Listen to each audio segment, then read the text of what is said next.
Welcome to Real Talk with Life After Grief, Chris, where we talk about relevant issues as it relates to individuals in grief as they navigate finances and the advisors who help them. We help clients in grief navigate financial matters. We also teach advisors how to emotionally and financially work with clients in grief through an unparalleled process. This week's podcast is sponsored by Life After Grief Financial Planning and Life After Grief Consulting. Hello and welcome back to another episode of Real Talk with Life After Grief, Chris. In this episode, I have a pretty cool guest, and there's going to be a future episode kind of dealing with death and things of that nature. But my friend here, Rose Zealand, she's a unique individual in that she is a death doula, and I'm going to promote her. So she has just got her own firm off the ground, and I'm going to let her tell about her own firm. I'm not going to spill the beans there. But she and I became acquainted as a result of being on a committee for it was a conference, and we are both certified financial transitionists. So we were on kind of the steering agenda committee for that. So as I came to know the folks that were on the committee, I realized that the folks on the committee were a lot smarter than me. Rose in that spectrum, especially when I started speaking to her. Not that I was intimidated, but I can immediately tell when I'm speaking to someone how intelligent they are. And as I've said too in the past, that I kind of sit back and observe people. And Rose in particular struck me because I knew that I had to have my A game when I was talking to her because of the fact that she is so highly intelligent. And I think that will definitely come out while we are speaking.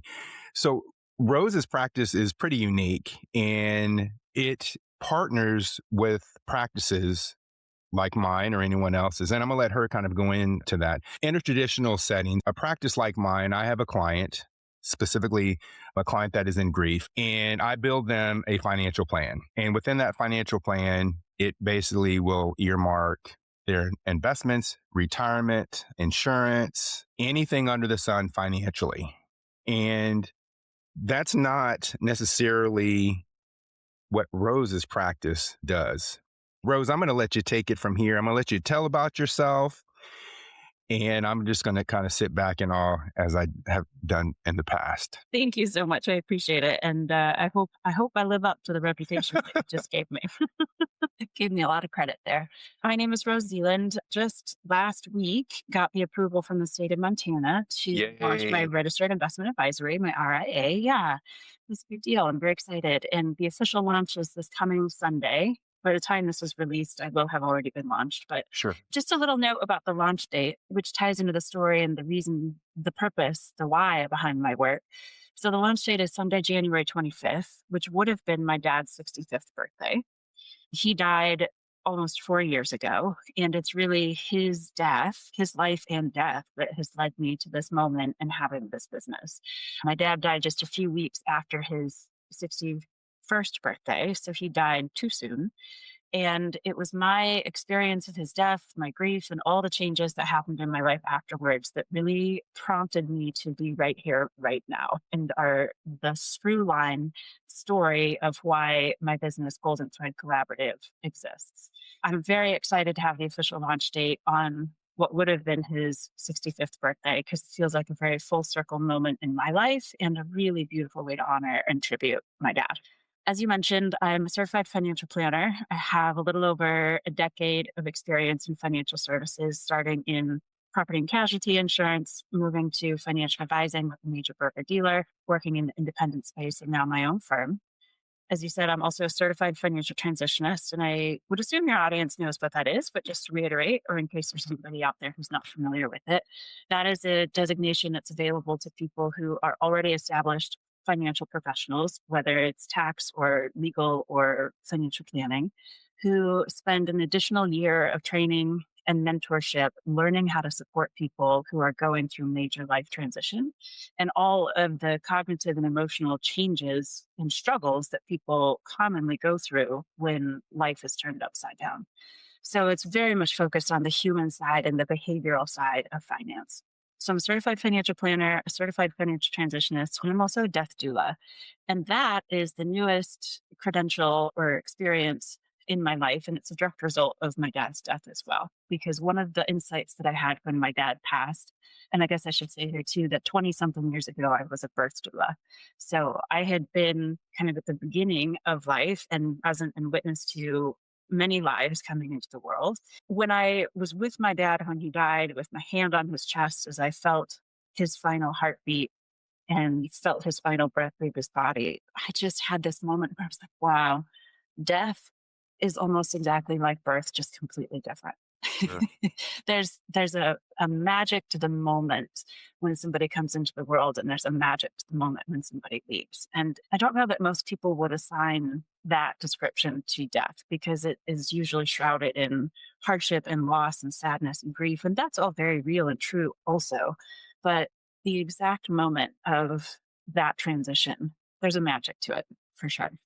So yeah, experiencing that, reflecting that birth and death were very similar, just completely different, is what led me to become a death doula. And along the way, I kind of had this insight where it's like, you know what, I want to be a CFP death doula because there's got to be a better way to do money and death. Because culturally, money is a hard thing for a lot of people. Death is a hard thing for a lot of people. And when you put them together, and they frequently go together, Sure. it can be a really challenging, even traumatic time for people. So I wanted to kind of create a path for that going easier. It took me about 3.5 years to figure out what it could look like and what it meant to be a CFP death doula.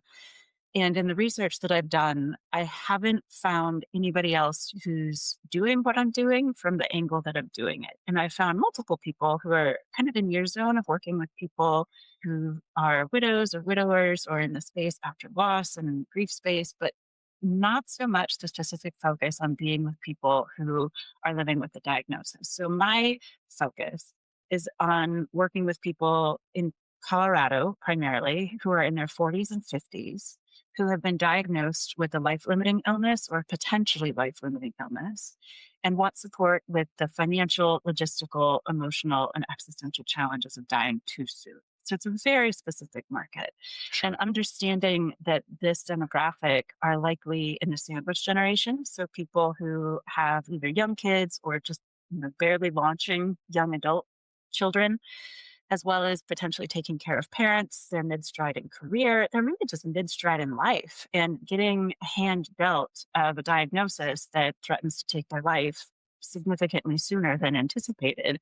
It's one of those moments there's life before the moment of that diagnosis and there's life afterwards. And it can feel powerless, it can feel helpless, but there's still a lot of choice. There's still a lot of influence that people can have in a situation that feels like there's no control.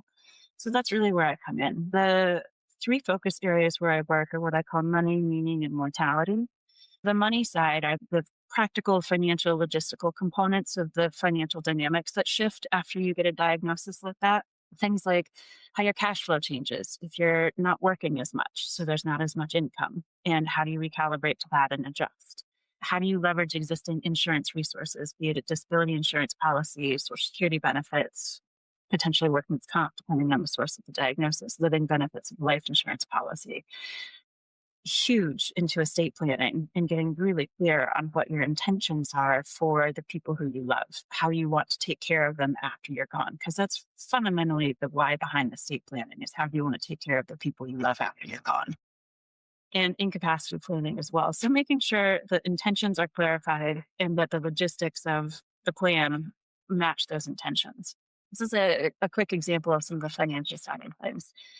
On the mortality side, it's a lot of education about the dying process and understanding and helping to normalize the physiological changes that they're going through and understand the options and choices that they have as they are living through this diagnosis in this chapter of their life.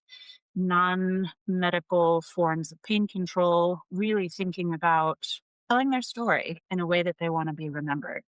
A huge part of death doula work is giving people the opportunity to share the story of their life without judgment, without rules, without, there's just open platform for somebody to say, this is who I am, this is who I was, this is where I am now. So listening without judgment and a tremendous amount of compassion and capturing that in a way that can be carried on and be told by people who are left behind. And then there's the meaning part of all of this too, of helping people kind of recalibrate cognitively and emotionally to the reality that they're living in now. How do we adjust to what's happening? It's not what we want, but it's what's happening. How do we let that go? How do we let go of responsibility? How do we ask for help? How do we allow ourselves to receive help? What type of unfinished business is out there that is important to the person to try and wrap up? And how far are they going to be able to get in that unfinished business while they still have time to get there? So those are the types of realms that I go into. Well, I can say that since I've been doing this, I have never met an individual or a firm that is as highly specialized as you are. I'm also thinking back to when I started my firm, like you, there was not another firm in the continental US, because I researched it, that specifically dealt with clients that were in a grief situation. That was by design on my part. And as I see forward for you, I have the benefit of looking back to 2017. A lot of the folks that have now shown up in this space, I've met a lot of those folks. And I can't quantify how many of those folks that I've touched and given advice to, but I can say over the years, there are a lot of folks that I have touched, given advice to, or formally trained do what I do. I absolutely see that kind of going forward for you, because again, this is something that I've not seen anybody else do. It's a very unique space. Yeah, it is. And I really appreciate that reflection because when I think about the scope of this work and what could be possible with it, there's the level of impact on the people I work with directly, the people Sure. who are in their 40s and 50s and dying too soon. But there's also the potential impact on the financial industry itself and changing the way that financial planners and advisors work with people in this situation. Because here's the thing, I mentioned earlier that culturally, death is a really difficult thing for many of us to talk about, to acknowledge, to prepare for, to really sink into what it means to maybe die too soon. Or I think most of us are willing to acknowledge that we're going to die someday. I think most Sure. people, yeah, I'm going to die someday, obviously. None of us get out of this alive. I think most people are also willing to acknowledge that someday could be any day because we all talk Right. about the proverbial bus and, getting hit by the train and whatever. But we tend to be glib about that Right. and also not take it very seriously because those things are very, very true. So, what does it mean to actually drop into preparing for the someday that could be any day? Because doing so requires a tremendous amount of courage on the part of the individual who's going there because it's going to stir up sadness. You think about one of the exercises that we do in death doula training is this visualization where we're asked to kind of drop into your life exactly as it exists today with the people who you love in it, exactly who you have right now, all the circumstances of your career, your children, your friends, your plans that you're looking forward to, and you're dying.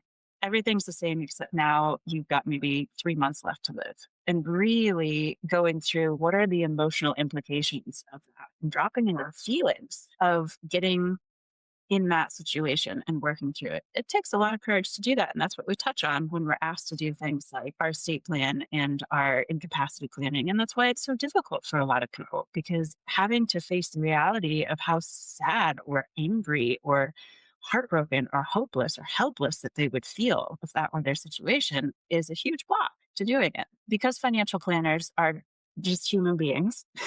Sure. We're They're all just humans. Yep. humans. Financial planners struggle with that for themselves as well, even though on a daily basis we're constantly advising people to do their own plans, but we have a difficulty with that as well. And we also have, just as human beings, a lot of uncertainty around how to support people who are in that situation. What do you say?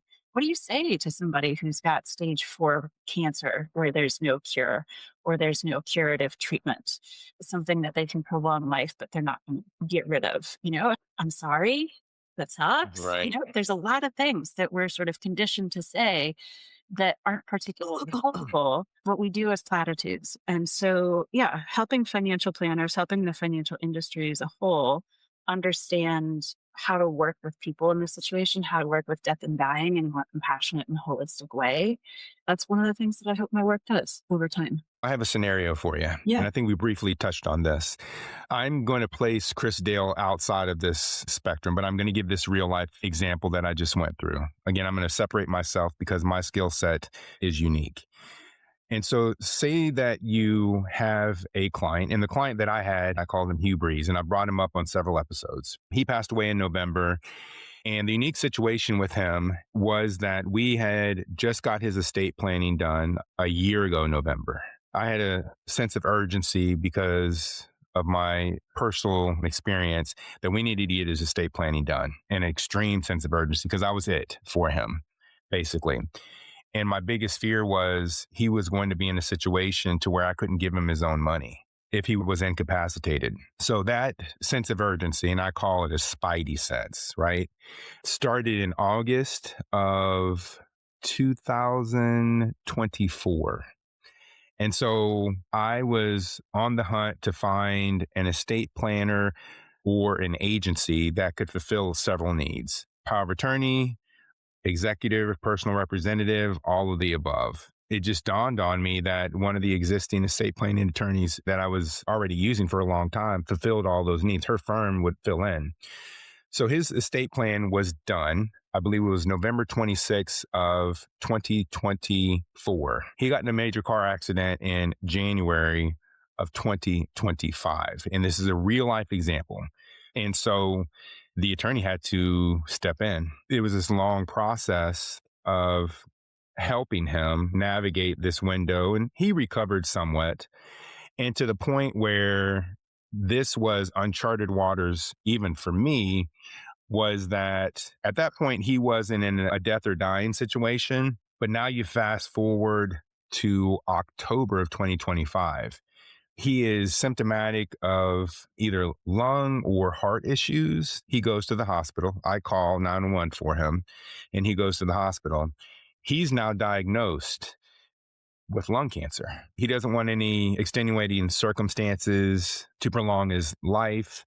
And frankly, he doesn't even want to know the degree of the lung cancer. And now for me, with all of this experience that I have, to now jump back into a situation to where I'm caregiving for someone that it was like my parents, very similar situation, me now to jump back into that situation, which I was emotionally connected with this gentleman for 20 years. Now have to separate my friendship with him to continue my fiduciary responsibility and gather people around him to make sure that he had the best care going forward. He never returned home. And so the estate planning attorney made decisions if he were incapacitated during that time frame, and then inevitably found a rehab facility, but it had nursing home things related and it could transition to that. But you take me as a CFP, CEFT, and you transplant me now into this position to where I'm essentially caregiving again, but for a client, because he had no children and he had no one really to make decisions for him other than the estate planning attorney.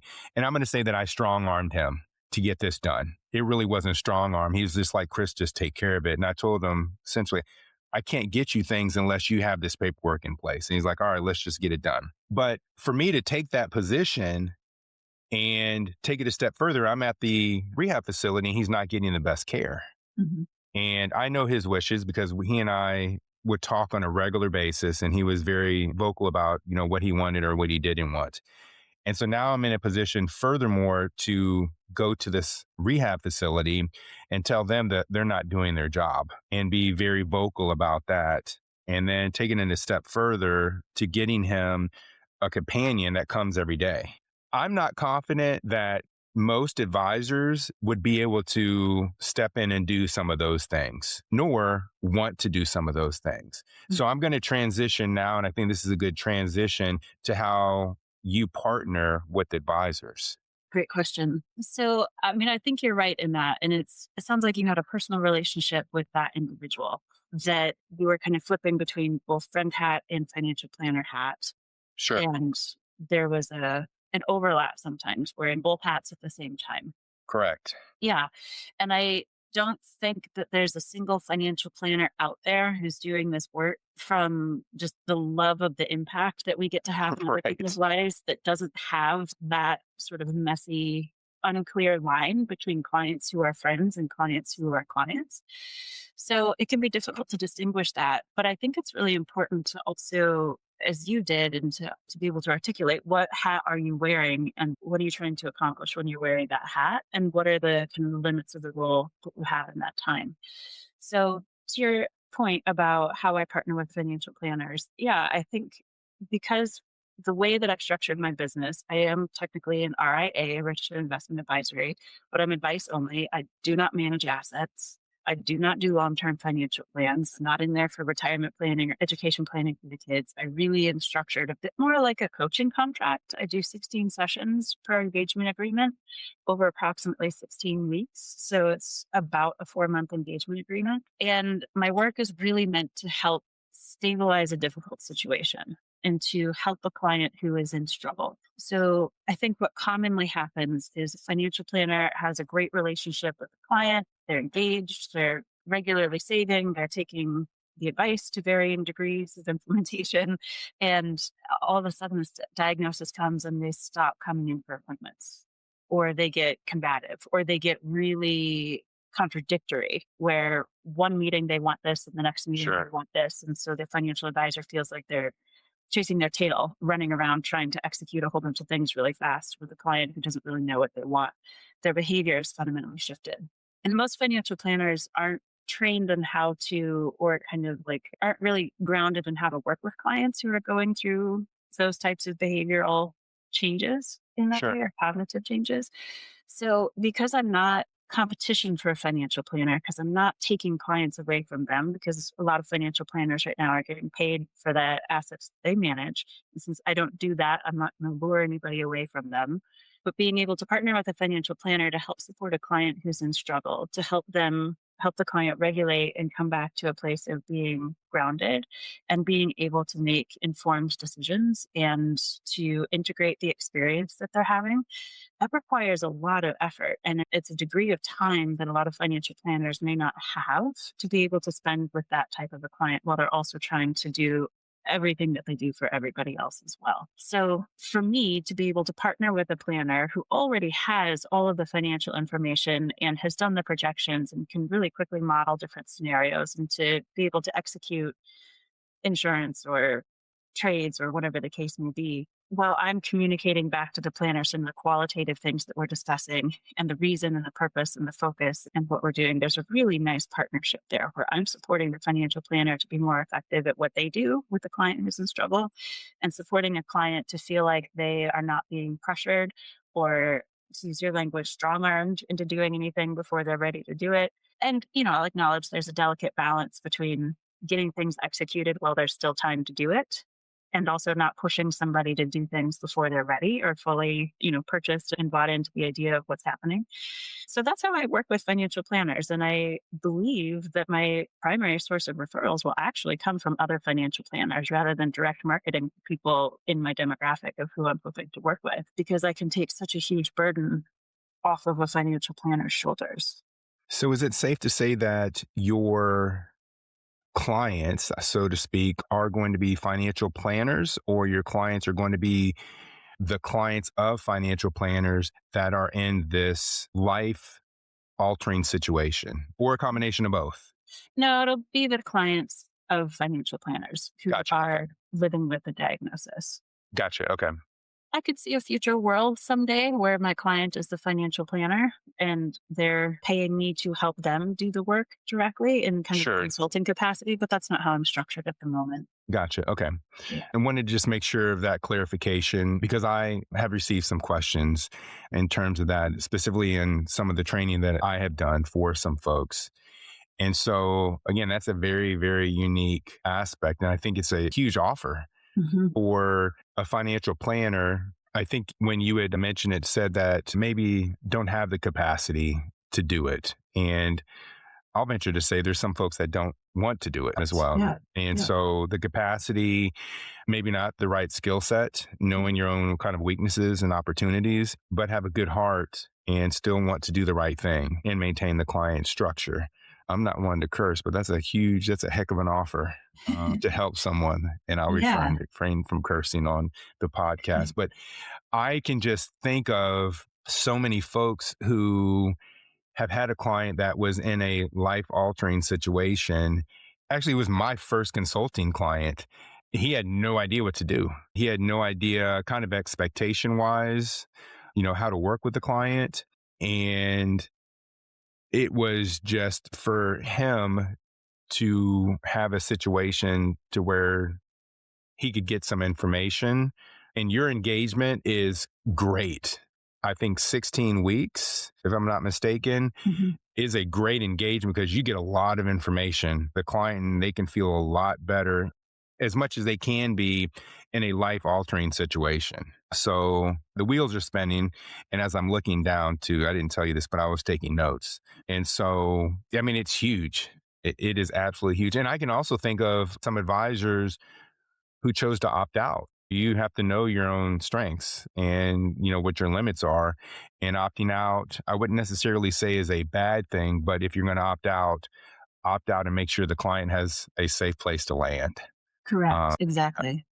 And I think like putting the way that I work with financial planners in the same category as a CPA or an attorney or a coach Sure. is a good way to think of me because I'm an augment to the team. Sure. And any one of us who's done financial planning for a long time knows that we don't do this in silos.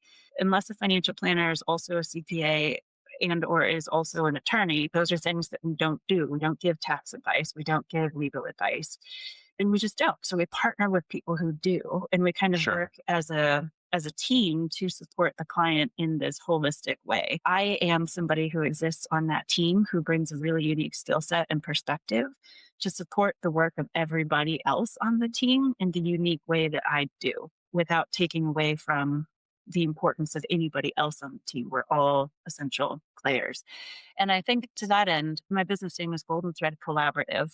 And the reason why I chose collaborative is the recognition that we all know the phrase, it takes a village to raise a child. The truth is that it also takes a village to exit the world as well. Sure. So a big focus of my work is making sure that my clients have a village. And if they're not coming to me with that village already established of friends and family members and caregivers and advocates and right medical team and my financial professionals, I have a team of collaborators who I have personally vetted, who are like-minded and like-hearted, who are ready to fill in those gaps and support that client in that sort of village team approach so that nobody has to do this alone. Nobody should have to go through this experience alone. And the more wagons we can circle around ourselves when we're in a difficult situation like this, the better off we're going to be. So Sure. that's a big part of my work as well. I think it's interesting, and I'm going to be a little selfish here. Yeah. It's interesting since Hugh Breeze is what I call that gentleman, my client. I've learned so much after we did his estate plan. And I could say I've probably been doing what I'm doing for 21, 22 years. And in the last year and a half, I have arguably learned as much about the transition of someone doing their estate plan and enacting the estate plan and transitioning them through the death process than I have learned arguably about almost anything in my career. It was huge. It was very fast paced and you had to think on the fly and just figure some stuff out. And you gain a lot of information from that. And from that, I've met some very, very good people. And I attribute that to being vocal about that experience with the client. So you're in that camp. I think the timing was very, very well. Actually, my client passed away on the Wednesday that we were in the conference together. Oh, wow. And it just happened to be that we were doing an expertise statement with another speaker. We were going through that exercise, and my whole expertise changed as of that Wednesday. And then since then, you and I got on a call. Then I met, this was someone that I've already known, but they had transitioned. She's on a podcast, Child First Trust, talking about folks that do not have children. Are you talking to Maddie? Yes. Yeah. I was talking to Maddie. And so That was one of the notes that I took. And Yeah. so I don't have to make that introduction now. So talking to her about that, and I'm just like, man, that would have been an easier process for me as an advisor to have that availability too. And as I'm writing a book, or actually the draft is finished, I don't know if I had said that to you. So this season is kind of dedicated to the launch of my book. But there are folks that I have met and I have experiences that I write about that would have made my life easier and inevitably the process for a client easier. And so I'm appreciative to meet you and everything, all the knowledge that you have. I'm excited to kind of partner with you kind of going forward as well. Thank you. I really appreciate that. And I feel the same, Chris. And I think what I find so intriguing about your work is your business name, Life After Grief, right? Mhm. And just naming it, calling it what it is, and bringing it to a central part of the conversation. Because I think that there's another piece there that grief, along with death and money, is also a difficult thing for people to deal with and talk about.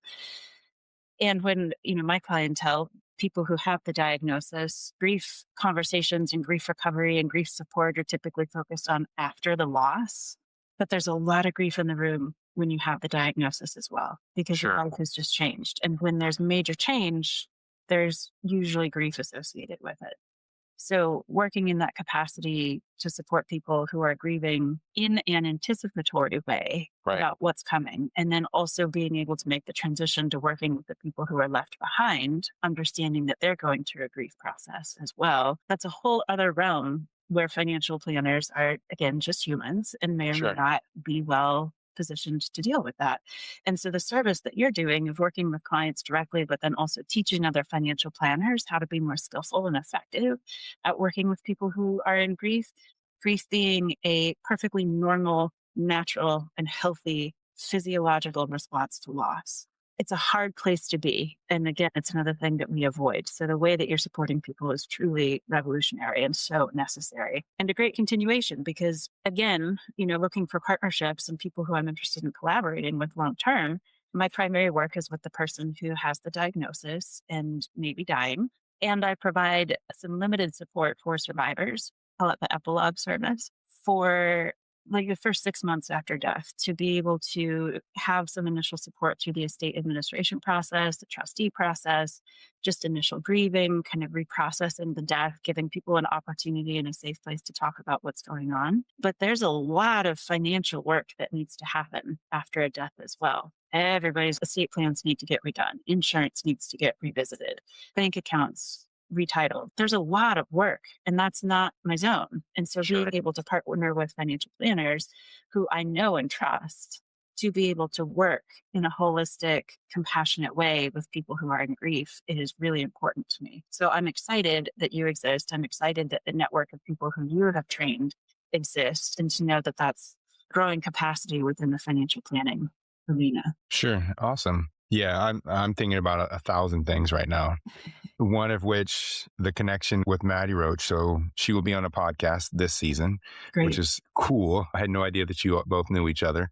What else you got for me? I'd ask a self-reflective question if you're willing to share a little bit about yourself. Sure. Yeah. So one of Scary the if you're going to ask me about myself. So one of the things that we commonly see as professionals, that axiom that the cobbler's kids have no shoe. Sure. So just out of curiosity, if you died tomorrow, what kind of a position would your family be in? Both from a logistical perspective, but also from the how you have communicated and prepared for in any day. See, I told you guys that Rose was smart. So she's putting me on the spot, and I think she's already read into my vulnerability. So You don't she's have to already, answer. you're asking that question because she knows that I am going to answer. If something were to happen to me, if we're going to talk about financially, because this is a financial podcast, my family would be taken care of. I could not stand a situation to where I went through all of these struggles financially as a kid, knowing what happened in my family, specifically some of the decisions that my father made, to have my family destitute. And destitute is a wide range, right? But my family would be taken care of financially From a logistic standpoint, as I am very, very detail oriented, and probably Anne Marie hates that aspect of me by this point, but logistically, my practice would continue on. And it took me a long time to figure out or find a firm that could step in the event that something were to happen to me. That would be very, very important to me. I'm not going to go into too much detail about my estate plan because, that's a little bit personal, but the estate planning aspect is really no different than the detail oriented process of me. And so I have preached to my friend Hugh Breeze what I wanted him to do, and he allowed me to do that. And I practiced that. And so I think that's the kind of the end result of your question. Am I practicing what I preach? And the answer is absolutely yes. I don't want anybody making a decision for me if I'm in a state of incapacity. I don't want to put that stress and I don't want to put that burden on my wife. That decision is mine and that decision is mine alone. I know firsthand the stress that comes along with that because my mother and father didn't have a formal estate plan, but my mom vocalized to me that she did not want to be artificially kept alive. My dad, in being married to her, wanted to keep her artificially alive. And I stepped in and I said, Dad, that is not mom's wishes. Mm-hmm. Again, I don't want any back and forth with anybody. In that capacity, I've made clear-cut decisions. Mm-hmm. And through the estate plan, I expect those decisions to be honored. They have to be honored, actually, legally. They have to be honored. But that aspect is very important to me, to do things and to preach what I have done for clients for a long time. Because my father had this saying, and this is mentioned in my book, which is ironic. He would always say, do as I say, but don't do as I do. He would tell me the right things to do, but not necessarily do them himself. And my two boys, and I talk about them a lot, are an ultimate reflection of me. They are my legacy. And if I am giving them advice that I'm not following, then I'm a hypocrite. And so that doesn't go for anyone else other than Chris Dale, because I have a certain standard that I live by. And beyond that, my legacy is them and the tools and the things that I give them. And I can tell you that I'm giving them a lot of financial tools, and I'm not talking about giving them dollars. I'm giving them financial tools that I learned with a lot of emotional baggage. And so one of the things that I've done for them is I've really taught them the X's and O's of money, what that looks like, how to budget, effectively. And my boys are 12 and 10, and they have that skill set. And then I transitioned them to the electronic piece of that. I was old school and wanted them to be able to count money, go to the store and save. I gave a $20 bill and the bill was, $10.11. How much money are you supposed to get back? You should be able to do that math in your head, regardless if you're good at math or not. And so then I was at a confident point where they could transition, and they have an app that they use. It's called Greenlight. And man, it just blew my mind. I can transfer money into their account. They can also invest in the market, and we invest and we talk about it. And then there are all like little tutorials that teach them about investing, credit versus debit, budgeting, future budgeting, inflation, stuff that would take me light years to carve out and teach them. And they're not going to get that stuff in school. So it's things like that. It's a legacy. And when you talk about building wealth for future generations, this is a situation to where I have an opportunity to create wealth for my future generations. And I'm not necessarily just talking about, 4 or 5 generations having $2. They have the tools to do whatever they want. They have the knowledge now to do what they want. Now it's their decision whether they manage their own money well or not, but they will have the tools. And it's cool to say that I had an imprint on that. Arguably my dad had an imprint on that too, good, bad, or indifferent. He was the one that kind of started that for me. And now I'm extending that because I have all this other financial knowledge, and it's cool to kind of see that. So I hope that answers your question. Yeah, it does. Thank you for sharing that too. So what I'm hearing from that is you share that story and kind of augmented in the background a little bit, because this morning I was actually listening to the episode where you talked about finding out about your dad's infidelity the day that he died. Mm-hmm. So having that background and understanding the way that you grew up with money and how it was a struggle and the narratives that it created in your life and the way that you saw your mom struggle to make ends meet for your family and you making a very conscious decision that that was not going to repeat, that that Sure. pattern and legacy stopped with you and it was going to Correct. be a different story for your family. So the value and importance you see in not just the financial security and the dollars and cents, but also the empowerment around the money as well. And knowing that you're raising children who have literacy with money and understand it from a young age and know how to interact with it in a healthy way and have a healthy relationship with money, which is something that a lot of us struggle with because very few of us are taught how to do that. The fact that you're teaching your kids in a very purposeful way is the exception, not the norm.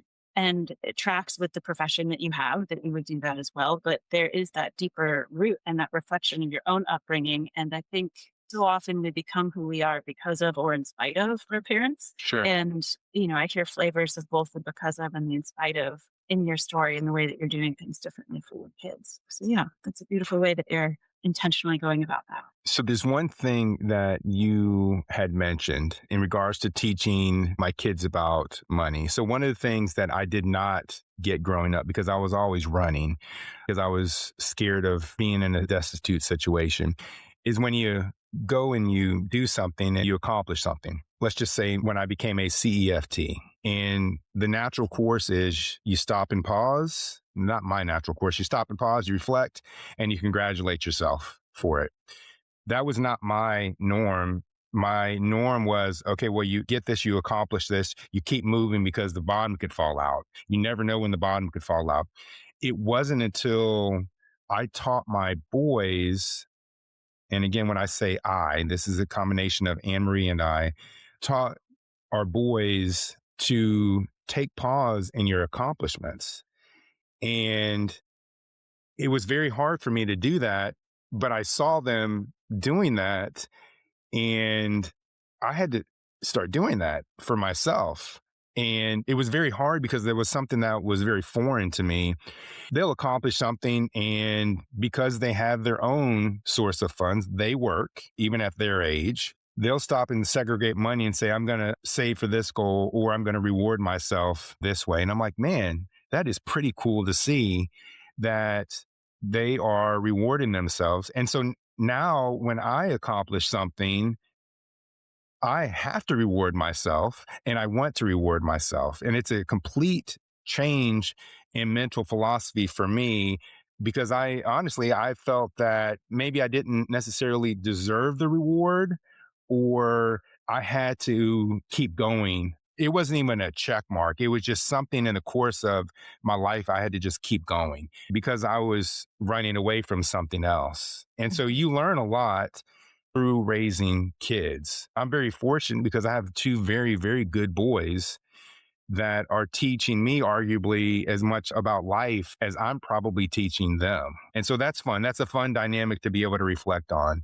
And so this is a kind of a funny story. So as I'm going to finish this book and it has its launch, I am already thinking about what I'm going to do to reward myself. So I went to go look at something with my brother. I was like, I don't know if I'm going to do that. And then I'm just like, well, I would really enjoy something that had a family component to it, something that we could all enjoy. And so I'm in that realm, but I'm already thinking about it ahead of when this is going to be done. And honestly, before, that would have been the last thing on my mind. It would have been just finishing this book and going on to the next episode of whatever else comes my way. But I'm already in that mode. I'm thinking about it, of enjoying this ride and this journey. And that's all because of my boys. That's awesome. But thank you. Thank you for asking that very introspective question, even though you knew that I was going to answer it.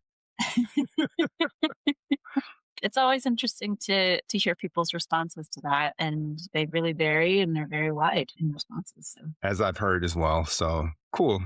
What else have I not allowed you to speak about? That was a pretty big one. I wasn't expecting that one. I appreciate you sharing.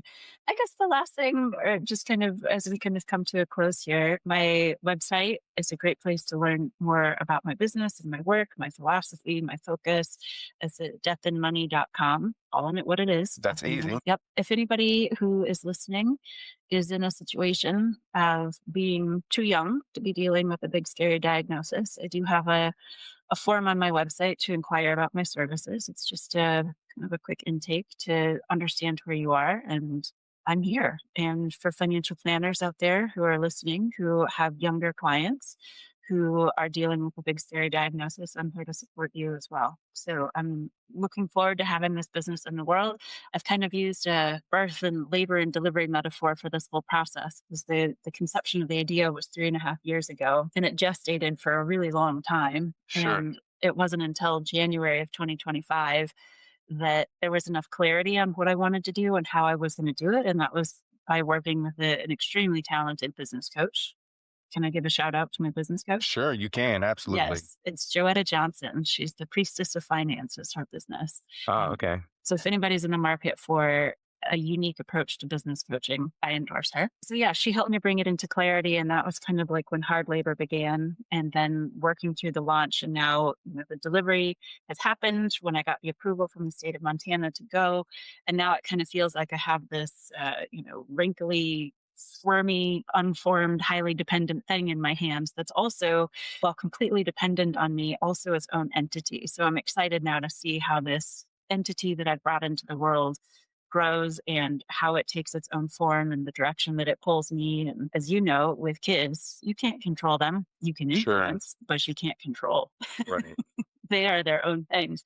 I'm excited to see where this business goes and how it transforms and how its own personality is expressed, and with the influence I'm able to have, but not the control. So here we go. Awesome. Well, I'm excited for you. Very excited for you. So the information that you had just shared, it will be in the notes section of this podcast. I'm going to make sure, and as any guest, you're going to be highlighted on here and how to get in contact with you.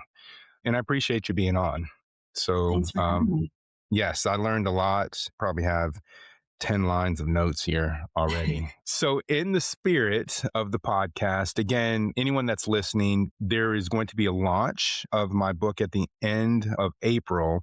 And there will also be information how to join the launch list. There's a lot of exciting things. And I'm actually going to be giving a training in advance of the launch, which is based on my experience with Mr. Hugh Breeze. A very unique experience. For any friends, family members, or colleagues, please feel free to pass this episode on along with any others that you feel the need.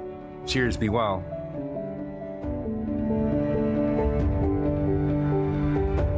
Thanks for listening to our podcast. If you are a client and are looking to work directly with Chris and or our firm, head on over to Life After Grief FP. That is Life After Grief FP. The FP is for financial planning.